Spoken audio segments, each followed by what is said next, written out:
El sistema respiratorio tiene como principal función la captación de oxígeno y la eliminación del anhídrido carbónico, que es producido por los tejidos de nuestro cuerpo. Para un adecuado intercambio gaseoso, no solamente es necesario el sistema respiratorio, sino también el sistema cardiovascular como uno de los principales elementos en esta función.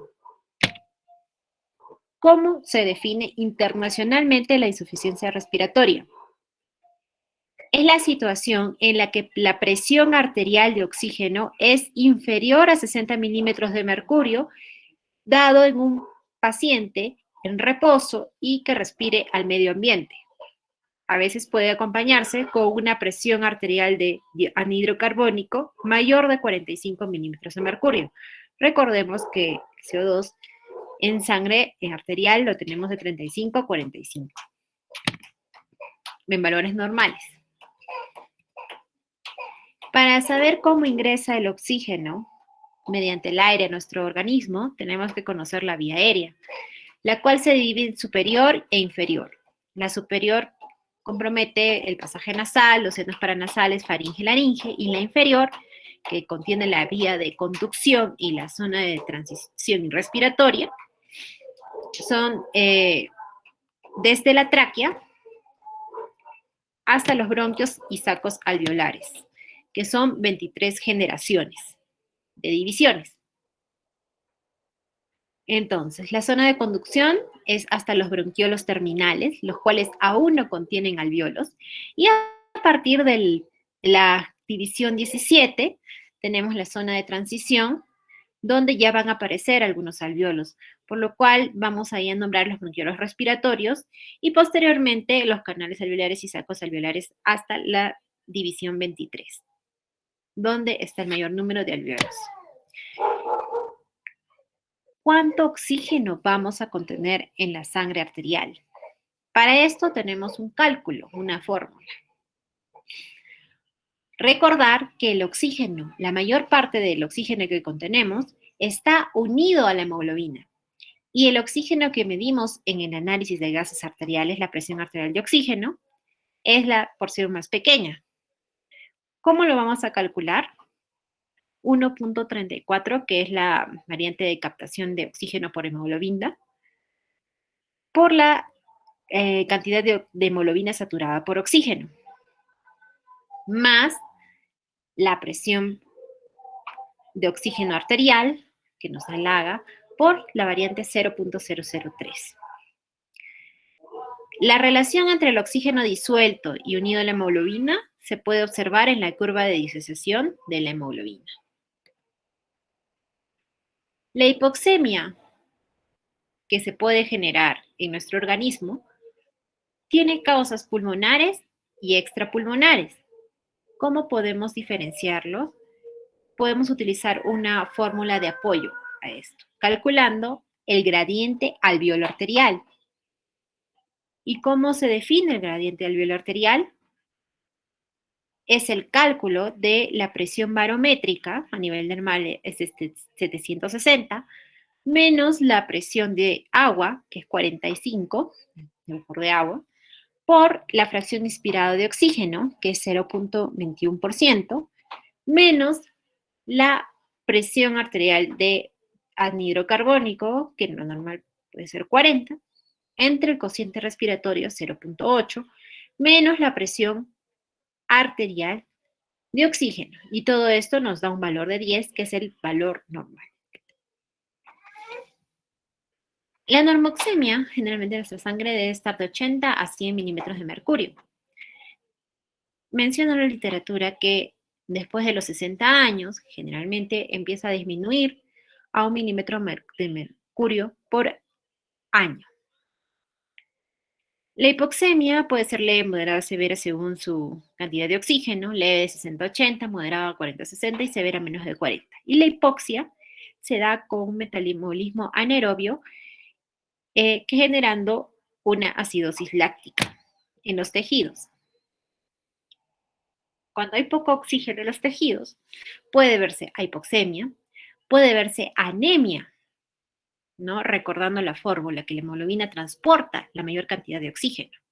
Por eso, si ¿no? Ustedes que van a ser de diferentes especialidades, tienen que considerar que no insuficiencia respiratoria no es sinónimo de daño pulmonar.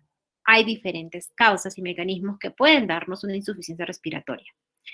Por ejemplo, una anemia aguda. Un paciente, ustedes quieren ser gastroenterólogos, tienen un paciente con hemorragia digestiva baja o alta, con una hemoglobina de 4, es muy probable que ese paciente utilice oxígeno suplementario y no porque esté dañado su pulmón, sino por la anemia aguda que está teniendo el paciente. Circulatoria. Un paciente cardiópata, si alguno va a ser cardiólogo o médico internista, no va a haber un paciente con insuficiencia cardíaca y está saturando bajo. No van a pensar que tiene una neumonía, tiene algo más, ¿no? A menos que tenga alguna clínica que me sugiera eso. Piensen que si el paciente está con insuficiencia cardíaca, probablemente va a tener una disminución de gasto cardíaco, una disminución de flujo sanguíneo, por lo cual va a condicionar una insuficiencia respiratoria. También hay la causa histotóxica, pacientes con sepsis. Un sepsis de foco urinario me puede dar insuficiencia respiratoria, ¿no? O envenenamiento, por ejemplo, por cianuro. La clasificación por mecanismos fisiopatológicos. La más frecuente es la alteración BQ, la alteración ventilación-perfusión. Cuando es menor de 1, es decir, la ventilación está disminuida, una neumonía leve, puede causar una hipoxemia y esta va a responder fácilmente, rápidamente al oxígeno suplementario. Cuando la alteración BQ es mayor de 1, es decir, aquí la perfusión está fallando, hay unidades alveolares bien ventiladas, pero mal perfundidas, generándose zonas de ventilación del espacio muerto, ¿no? La sangre no va a poder transportar correctamente el CO2 ni hacer intercambio con oxígeno. Aquí va a haber más problemas de eliminación de dióxido de carbono. En el shunt, la ventilación-perfusión va a ser igual a 0. La ventilación, es decir, está anulada. Cuando la ventilación va a estar anulada, por ejemplo, cuando la sangre eyectada del ventrículo derecho no se oxigena por un cortocircuito cardíaco, por ejemplo, una rotura intraventricular, o por la ausencia completa de ventilación alveolar. Es decir, un ARTS, que no va a permitir el intercambio gaseoso, una telectasia, un colapso pulmonar, un edema agudo de pulmón. ¿Y cómo vamos a diferenciar? Una forma de diferenciar el shunt de la alteración BQ es con el shunt solo se va a lograr incrementar generalmente la saturación de oxígeno con un FiO2 de 100%.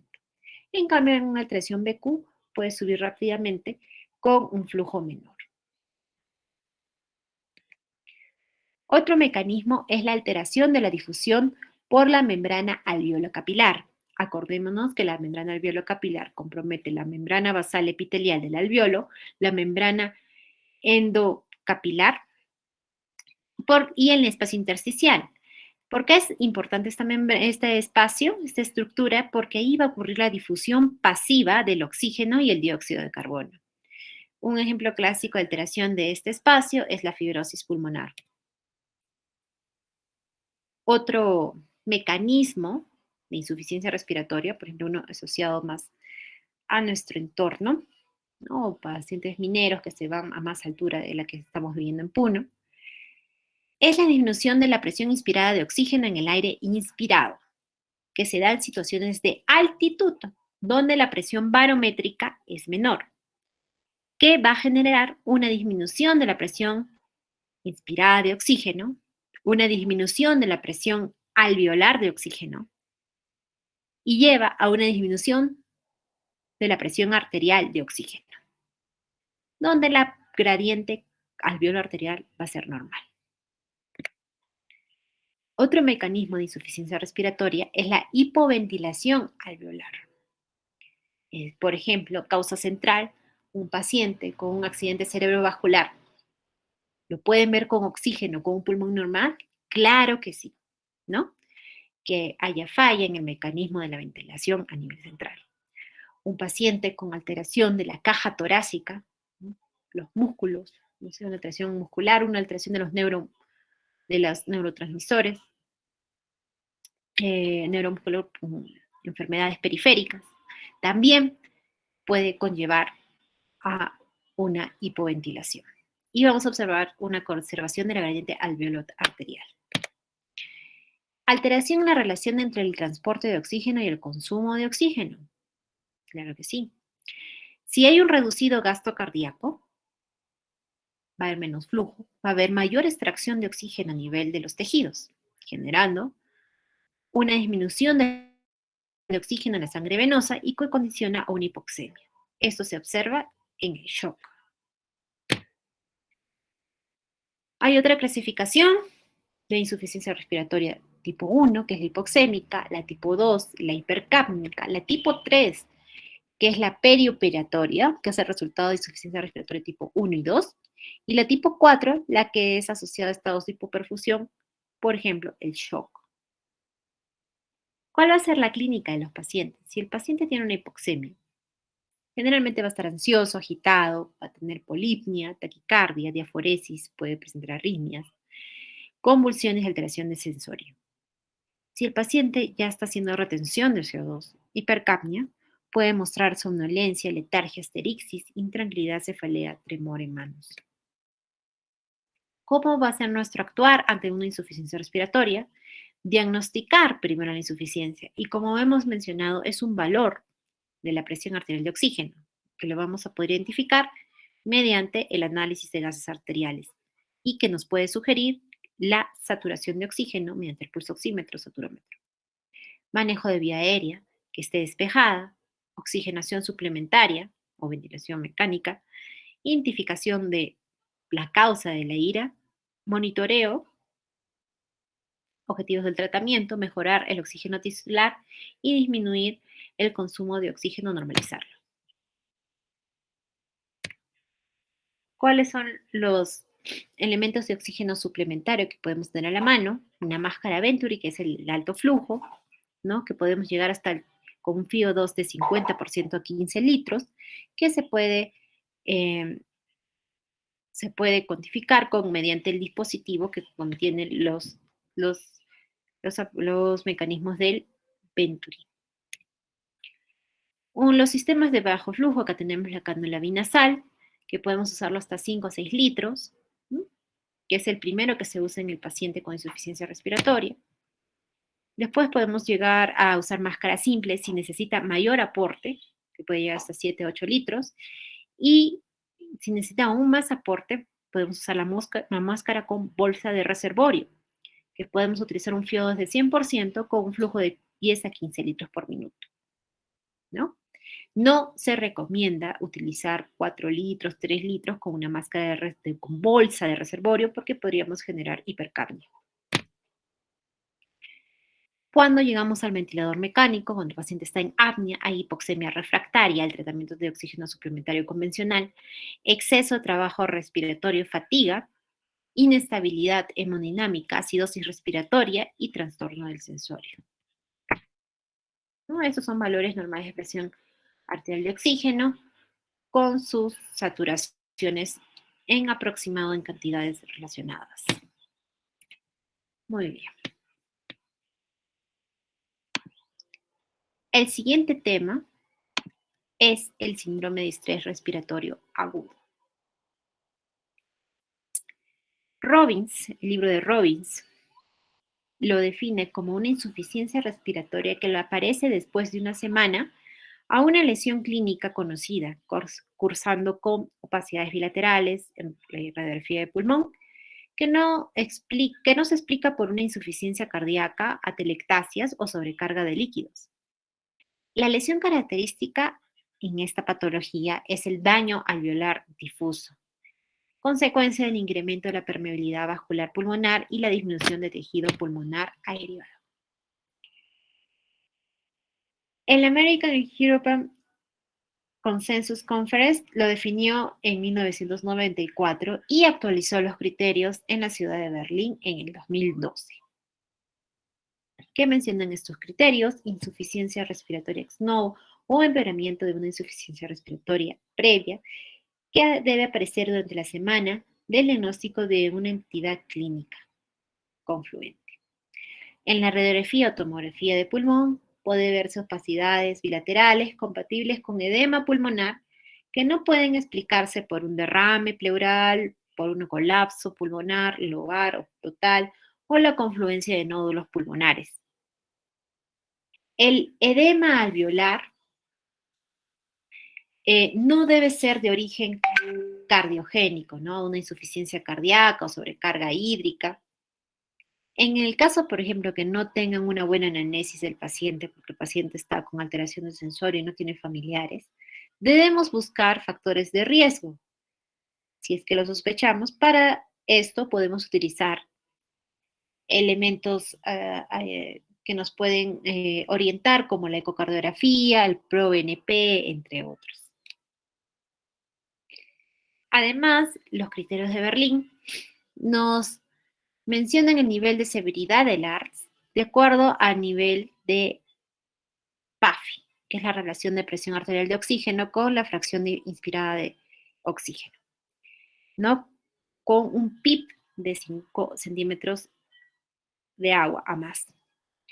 Leve será de 200 a 300, mayor de 200 a 300, moderado de 100, mayor de 100 hasta 200 y severo de 100 a menos.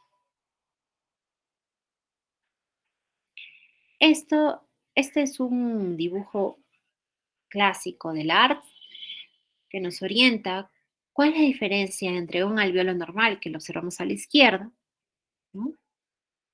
Versus un alveolo que está con injuria durante la fase aguda del ARTS. ¿Qué vamos a observar? Que va a ocurrir una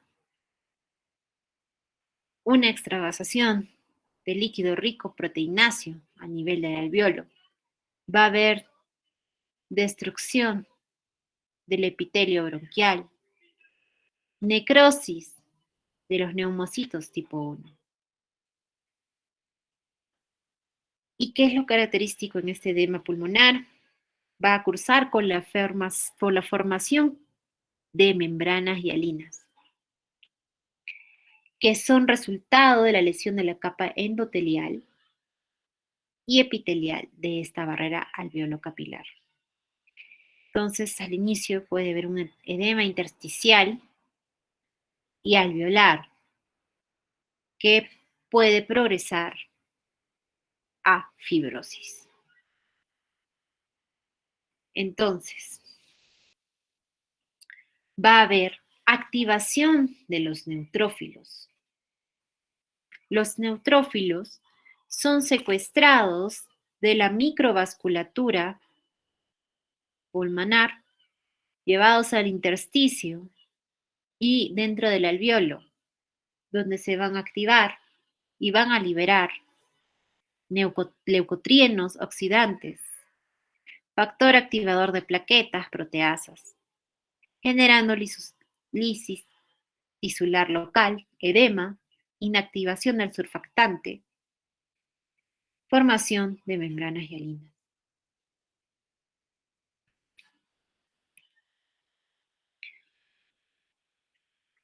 Va a haber también la cascada de citoquinas, donde va a haber liberación de factor de necrosis tumoral alfa, interleuquina 8, importantes en la perpetuación de la inflamación, entre otras intercoloquinas liberados por macrófagos.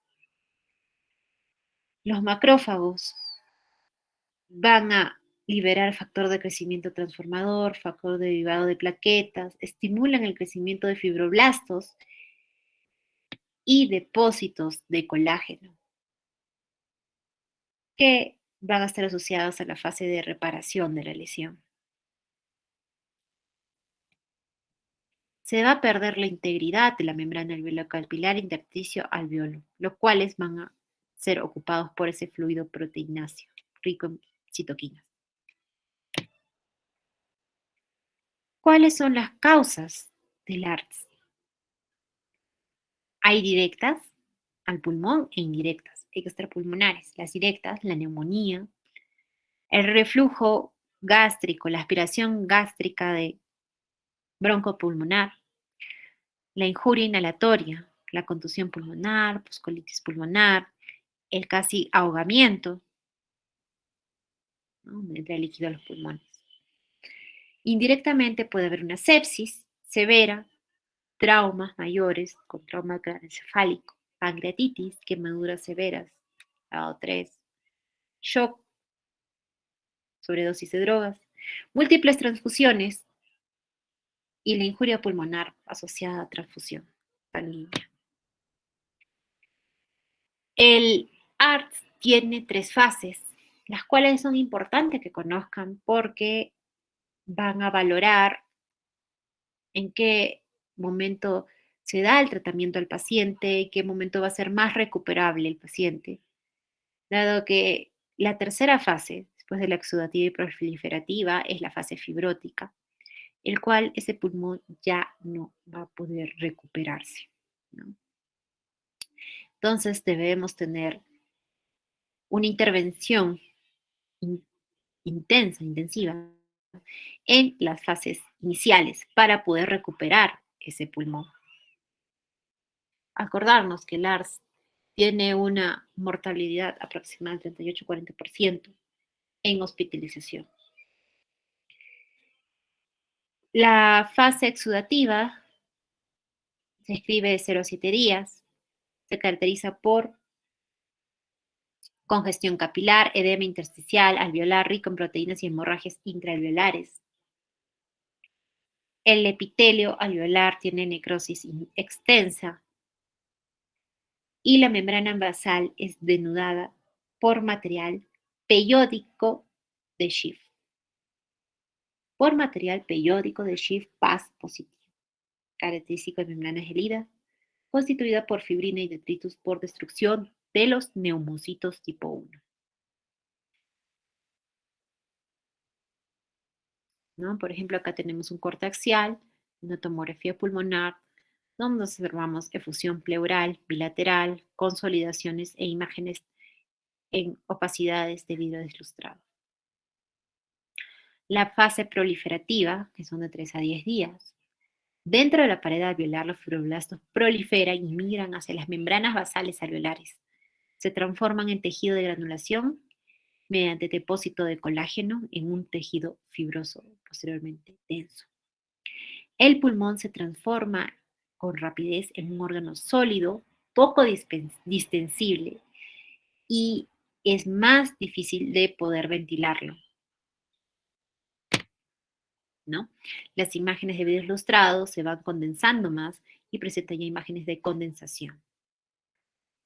La fase fibrótica de 14 a 21 días aproximadamente es una fibrosis pulmonar excesiva con obliteración alveolar y progresivo desarrollo de regiones pulmonares enfisematosas.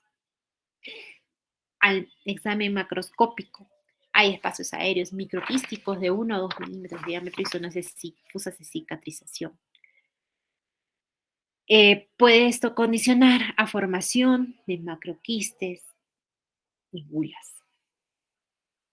Hay enfermos que no hacen la fase fibrótica propiamente dicha, donde los neumocitos tipo 2 se van a diferenciar en neumocitos tipo 1 y se va a restaurar la integridad de la barrera alveolocapilar.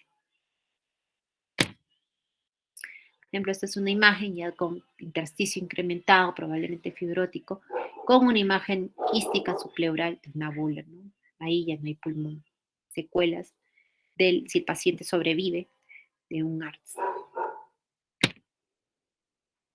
El diagnóstico, como hemos mencionado, aparte de la clínica, los análisis de gases arteriales, ¿no?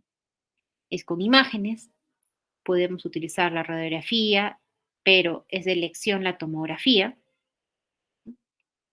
Y en pacientes, por ejemplo, tengo a veces gestantes, no es recomendable, ¿no? Para que riesgo-beneficio a veces se tiene que utilizar tomografía. Pero antes de esa opción podemos utilizar ecografía pulmonar, donde vamos a ver patrones de consolidación con broncoecograma aéreo con líneas A y B. ¿Cuál es el manejo? Como hemos mencionado, puede tener distintas causas, lo cual es manejar la causa específica, en lo posible una nutrición vía oral, ventilación protectiva, aporte de fluidos, uso de bloqueadores neuromusculares, corticoides, ventilación prona. Vamos a revisar diferentes artículos del New England Journal of Medicine que nos recomiendan en cuanto al manejo del ARDS. Recomiendan una ventilación protectiva, es decir, una ventilación con programación en el ventilador con volúmenes tidales bajos, 5 a 7 mililitros por kilo. Eso se ha visto que disminuye la mortalidad y disminuye los días de uso de ventilador. Esto me va a ayudar a disminuir la sobredistensión alveolar, causa fundamental de la lesión pulmonar asociada al ventilador. Acepta la hiperventilación alveolar con el fin de mantener una presión meseta plató por debajo de 30 centímetros de agua a costa de reducir el volumen tidal, originando una hipercapnia permisiva. Otra estrategia que recomiendan es que hacer que el paciente orine, ¿no? Porque a veces que están en shock no orinan. Y hacer una restricción de fluidos. Pero hay que tener en cuenta la perfusión de los órganos extrapulmonares. Un manejo conservador del fluido me va a ayudar a mejorar la función pulmonar. El aumento de agua pulmonar, ¿no? Sabemos que la fisiopatología del edema pulmonar en esta entidad es la causa subyacente de muchas anomalías clínicas en el ARDS, disminución del confianza, escaso intercambio de gases, atelectasia. Después de la resolución del shock, se debe hacer un esfuerzo para intentar hacer que el paciente tenga su diuresis lo más normal posible. Aplicación temprana de la pronación. Se ha visto que disminuye los ARDS severos. Por ejemplo, ahora que estamos en pandemia y tenemos varios casos de neumonía, muchos que llegan al ARDS, nosotros lo manejamos, el paciente ya está con neumonía moderada, todavía no llega a la unidad de cuidados intensivos, ya estamos indicando pronación para una mejor ventilación de los lóbulos posteriores pulmonares.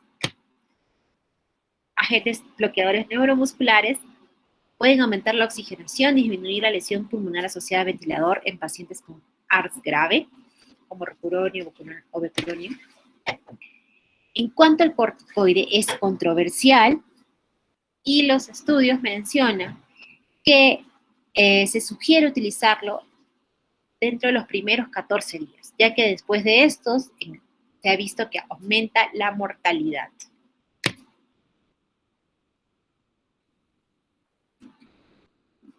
Muy bien.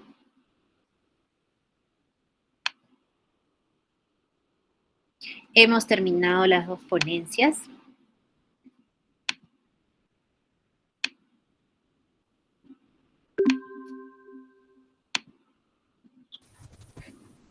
Sí, doctora, muchas gracias.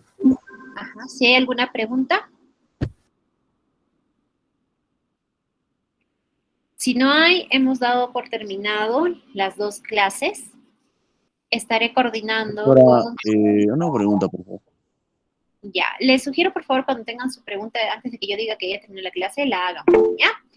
Diga su nombre y la pregunta con relación al tema. Doctora, en caso de una neumonía sobreagregada, ¿el procedimiento sería el mismo? Digamos, tengo un estrés por falta de aire, entonces también tendría que hacer el control de líquidos.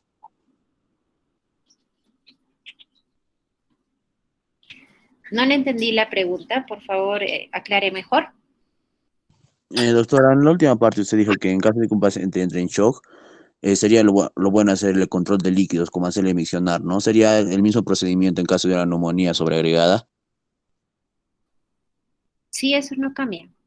Si un paciente está en shock, tenemos que vigilar muy bien la diuresis y mejorarla, ¿no? Porque el paciente en shock va a tener anuria por el shock. Entonces, ¿Por qué? Porque hay menor perfusión de los órganos vitales. El organismo trata de hacer una buena perfusión sanguínea para dar oxígeno y mantener los órganos principales con aporte de oxígeno. Pero, y eso genera anuria. Pero, entonces ahí en un método de resucitación que describen en el shock, la primera elección es la administración de cristaloides para superar la hipotensión.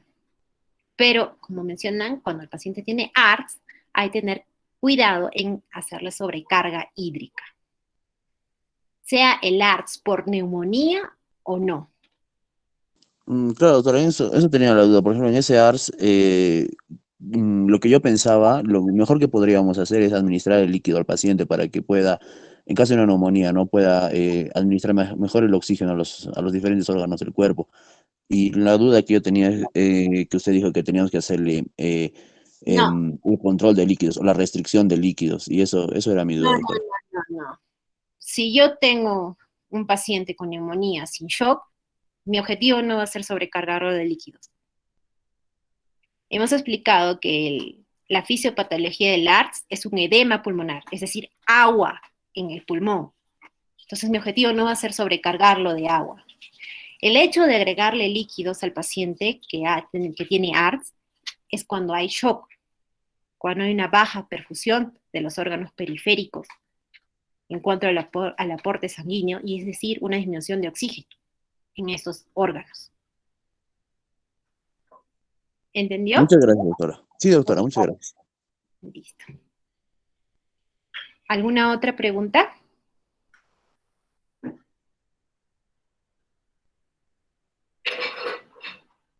Bueno, si no hay más preguntas, estaré coordinando con el delegado para las siguientes ponencias, que ya estamos avanzando, ya vamos a casi la mitad. Por favor, tener en consideración la asistencia que está registrando el delegado, ¿ya?